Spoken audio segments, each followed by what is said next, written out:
Let us check in with Janet Phelan. Of course, Janet Phelan is an author and a reporter at large, almost like a good old gumshoe digging in there. And some of the stuff that she's been talking about has been pretty amazing and unfortunately horrendous stuff. And she has paid a price personally, but still's there live and kicking, coming from Mexico. Let me get and welcome back to the show, Janet. Yes. Good evening, James. There we go. How are you doing? How are you doing up there in the wonderful United States of America? Hanging on. It actually, I've been doing a new thing now where I haven't really been thinking big plans. I'm kind of like going to the next moment because things have gotten so fast on this planet, politically, scientifically, and anything wise. It is so fluid that it's like one foot in front of the other is like, okay, we're still going, So that's kind of how I've been doing. People are planning vacations, and I have not done anything like that. So anyway. What's a vacation? Yeah, I was going to say. I don't know that, I don't know that word. Talk to you about that. You're in Mexico. It's a vacation land, isn't it? Isn't all fun and nice and muy grande and all that other stuff? Well, actually, I'm somewhat barred about talking about a lot of what goes on in Mexico because Mexico does not like foreign journalists coming in and talking about Mexico. So we'll just say that Mexico has its own problems. I'm very grateful to be here, and I am a guest in this country, essentially, and seeing that my status here is fragile at this point in time, all I can say is I ain't saying anything. Okay. So actually, the deluge has started. We have officially entered the rainy season, which means that it rains steadily for hours and hours every afternoon, which I happen to love. Living in a little cabin up in the mountains, and I hear the rain just pouring down on my tile roof, and I just somehow it seems delicious to me. So I like the changes in seasons here, and the changes in season is essentially rain or no rain. So now we're raining. So let's get into the subject for today. We've been talking quite a bit lately about retaliation. Retaliation against attorneys, against whistleblowers, journalists, and even against everyday citizens who are trying to somehow controvert illegal and harmful acts by government officials. And I think what this issue around retaliation is really highlighting is the fact that we are not now in a constitutional republic. We are not in a democracy. We are living in a country where the president believes he has the legal right to issue kill orders against American citizens. Now, this first came, of course, to the attention of the country in the issue surrounding Anwar al-Awlaki, who the U.S. murdered. Al-Awlaki, even though he certainly does not have a name like Smith or Jones or whatever, he was an American citizen. But President Obama thought he could kill him, so he did. Recently, there was another issue in the news about another American citizen who the U.S. Now is thinking is a threat. So without due process, without going into a court of law, without having a public determination made, President Obama has again asserted the prerogative to murder a U.S. citizen. Now, this is a sort of on a grand scale, but we have other kinds of abuses, similar kinds of abuses going on on shall we say, like sort of a smaller, less grand level. For example, the kinds of abuses that were visited upon Barbara Stone's mother, who appeared to possibly was being starved in a facility. Helen Stone is under guardianship. And when this came to Barbara's attention, she took her home to lunch, and for the act of quote-unquote custody interference, Barbara Stone is now in house arrest and facing a potential sentence of 5 years in prison. Now, this for taking her mom to lunch.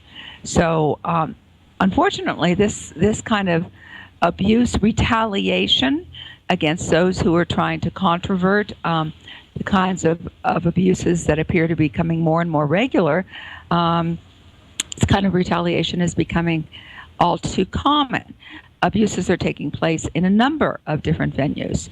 They're taking place on a grand scale when we have people in Guantanamo Bay who apparently had nothing to do with the attacks of September 11th, yet our government is torturing them.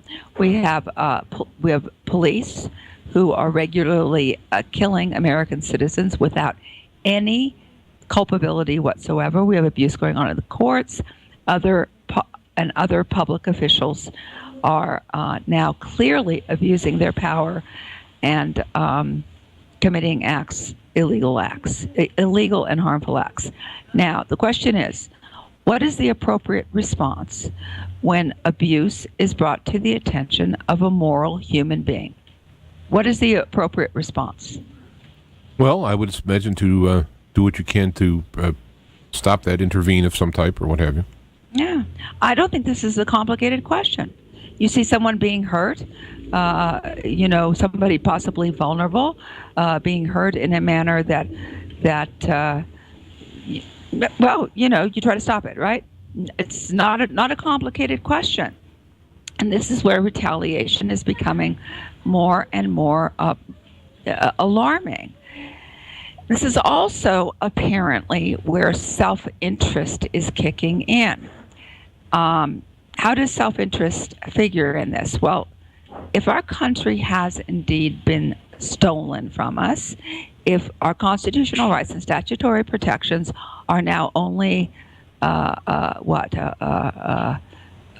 vague memory, a pipe dream, a mirage, then people who are on the inside, and we're going to discuss what that means in a second, what it means to be on the inside, they might become aware that these sorts of things are happening, and they may come to that crossroads. And that crossroads is, what am I going to do? And because of the reality of retaliation, I think more and more people are deciding simply to go along to get along. And what is an insider? An insider would be someone possibly working for the government, would be someone possibly working for the police department, would be someone possibly as a member of the media who would become aware that things are not kosher anymore at all. And what do? Do you protect yourself by keeping quiet in the fear possibly that you'll be retaliated against? This is, I think, what's called the Stockholm syndrome, right? Another term for it, psychological term, is identification with the aggressor. So you see bad stuff going on, you think, well, I don't want it to happen to me, so you keep quiet. So this brings us to my most recently published article. It's on the front page of New Eastern Outlook today, and it's entitled USA is Adult Protective Services Protecting Abusers. And the article discusses this recent allocation through the Elder Justice Initiative of $4 million. Congress has funded the Elder Justice Initiative, and these funds are being earmarked for adult protective services. Well, that sounds great, huh? We're going to finally get some people to protect elderly people instead of having them, put into a guardianship, robbed, and then sent off to the big nursing home in the sky. Well, no, because what Adult Protective Services is doing is apparently simply instituting more protection for those guardians, the guardians which we talk about so often on this show as basically robbing and otherwise mistreating their wards. I'm not going to go into a lot of depth about the article. You can read it again on the front page of New Eastern Outlook. But there are several cases that are discussed here. Doug Franks in Florida was concerned that his mom, who is on a cardiac diet, was being taken out and fed Whoppers and McDonald's and all kinds of salty, unhealthy foods. And for his concerns in trying to report this, he was basically informed by his attorney that he had to go turn himself in for making a false report. Now, as it turns out, Doug Franks was able to get the documentation out of the court record that this is exactly what his mom was being fed. So he was able to avoid being jailed for having concerns about his mom's diet. It was Adult Protective Services who recommended that charges be filed against Doug Franks. So there are a number of situations discussed in the article, and unfortunately, Adult Protective Services appears to be now functioning under the Stockholm Syndrome and is now regularly attempting to cover up abuses. We have another case discussed in the article which had to do with Charlie Castle, and actually the report concerning what was happening to Charlie Castle got altered. It got changed beyond recognition. And so when the police went out to investigate, they were investigating something that was not even remotely resembled what was reported to Adult Protective Services. Who did that? Who made the change? Was it Adult Protective Services? Was it the police? Who in the world has decided that our elders and our disabled are going to be abused to death in the manner that Charlie Castle was? So one thing I do want to say that Adult Protective Services does, and does very successfully, is that they evaluate. They will send a social worker out if there's been a report of some kind of abuse, and they will evaluate and recommend that a possibly vulnerable elder be put under a guardianship. So that does appear to be pretty much their mandate. So one more thing that I do want to discuss very briefly today, having to do again with retaliation, again with an individual who has been attempting to report and to inform others of the kinds of abuses going on with our public officials. And we've talked about him briefly a few weeks ago. That was Cary Andrew Crittenden. And when we discussed him initially, there was some concerns because he'd been arrested, and the Santa Clara Sheriff's Department, specifically a Sergeant James Jensen, would not obey the California Public Records Act and another law called CUSAR, and would simply not release any information about why a person was in custody. Now, CUSAR was essentially passed by the California legislature so we wouldn't have secret arrests, so people would not be disappeared into police departments, into jails, without the public knowing why. So my request to Santa Clara was tendered while Cary Andrew Crittenden was in custody. They futzed around with my report sort of endlessly, my request for, tell me why he's in custody. They futzed around with it for weeks until he was released on his own recognizance, and then County Counsel Cheryl Stevens told me that CUSAR no longer applied because he wasn't in custody, so they wouldn't tell me why he was arrested. This is like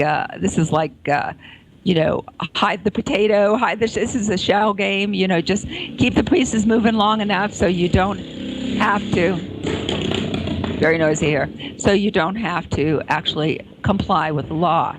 Now, as it turns out, having spoken with Cary Andrew Crittenden, I understand that he appears to have been arrested for a probation violation. Mr. Crittenden has continued on with his efforts to report on bad public officials, people who are police who are abusing their powers, judges who are abusing their powers, and apparently this may have been a violation of an earlier terms of probation. So he is now considered to be annoying public officials, and so that's why he was arrested again. So this is a free speech issue. This is a First Amendment issue, and what I understand from Mr. Crittenden is that he will be possibly going to trial on this, possibly in June, and that the district attorney has recused himself from this case so that Mr. Crittenden is going to be prosecuted by the California Attorney General. They're pulling out the big guns here. And this is for someone who is attempting to inform others about abuses going on within the legal system. I'm not sure how much time he is facing on these probation violations yet. Subsequent report, I may be able to squeeze that information out of Santa Clara, or maybe out of the AG's office, maybe not. Maybe all of this is becoming so secretive, when someone tries to report on what's happening with public officials, it's becoming almost impossible to simply get appropriate information out of the system. So, I mean, apparently it's of grievous concern when someone tattles on somebody doing something wrong, and while the people who are doing something wrong is not important. It's the it's the exact opposite. It's like, I don't it's almost like they like the system. I mean, it's not almost, it is. They like the system. They're getting money out of it. It's corrupt, and if somebody's blowing a whistle on them, that's the enemy to them. And of course, that's all they're the enemy to us, the people who are doing this. So, well. I think that we all need to become aware when someone separates themselves out from the crowd and starts doing the right thing, which is to basically point the finger appropriately at corrupt public officials.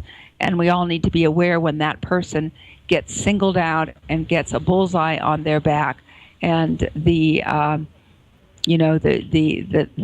pack, the police, the DA, whatever, start really going after that person. So we'll be giving further reports on what's happening with Cary Andrew Crittenden. He is now out on his own recognizance. I am asking really for everyone's prayers and also attention to this matter. And also, I would like to give my personal heartfelt congratulations to Mr. Crittenden for having the bravery and decency to do what he's doing. And I mean, we also need to do that. It's one thing to talk about the bad guys, but we really need, when someone does make a stand, we really need to support them. And there's many ways you can do it. Passing the information. A lot of people doing the Facebook thing, when they get stories like this and information, they put it on Facebook. People pass it along, and it gets done. I'm going to sneeze. Saludos. Gracias. So those things we can do. And unfortunately, with all the memes going around on Facebook and whatnot, it all becomes just stuff. There's not a lot of meaning anymore. People read stuff. It's like buying cards for people. I don't buy cards for people. I make them because with computers, you can do that. But I mean, you buy a card and you read this nice little verse and you go, "Oh, that's right." You're like, "Here's a card I didn't write for you that I think it sounds good. Yeah, whether I mean it or not, it's irrelevant here." So anyway, but right, keep it up and keep it going. And thank you. I'm gonna put for a second here. I do have the links to your web pages now. People can go to Neil.